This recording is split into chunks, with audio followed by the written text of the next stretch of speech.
Gen Z fans, inabangan ng cast ng The Master Cutter at You're My Favorite Song sa San Carlos City, Pangasinan. Tunghayan sa report.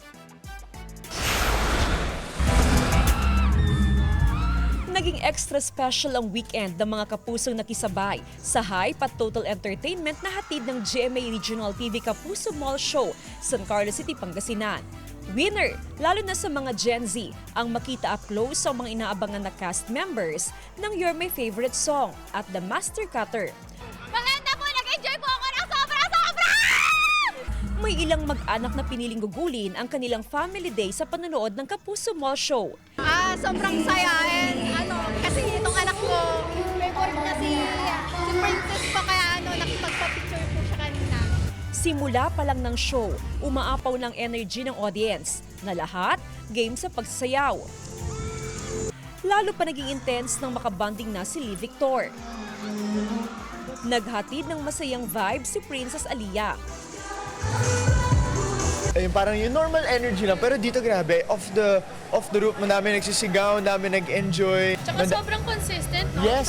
From start to finish talaga, grabing energy nila, very Yeah. mataas. Nagpasiklab sa entablado si Prince Carlos in his energetic dance number na may bonus pangharana para sa crowd. Mas tumindi ang fan nang magpamalas ng husay sa pag-awit si Charlie Fleming na umani ng malakas na hiyawan at palakpakan mula sa fans. Wonderful crowd who was here for us today. Maraming salamat mga kapuso. Thank you so much for giving us such wonderful energy and so much of your love. Dito kasi this is my second time eh. Nung nalaman ko na babalik ako dito, sobra ako na-excite. Maliban sa paghanga ng fans sa kanilang performances on stage, marami rin ang nahuhumaling sa kwento ng kanilang mga kinabibilangang serye ng The Master Cutter.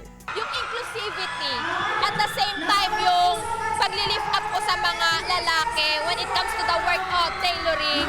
Kasi po, we all know na kapag tailoring po mga babae. Pero dito po sa Master Cut, pinakita po yung kakayahan din ng mga lalaki. Jasmine Gabriel Galban, One North Central Luzon.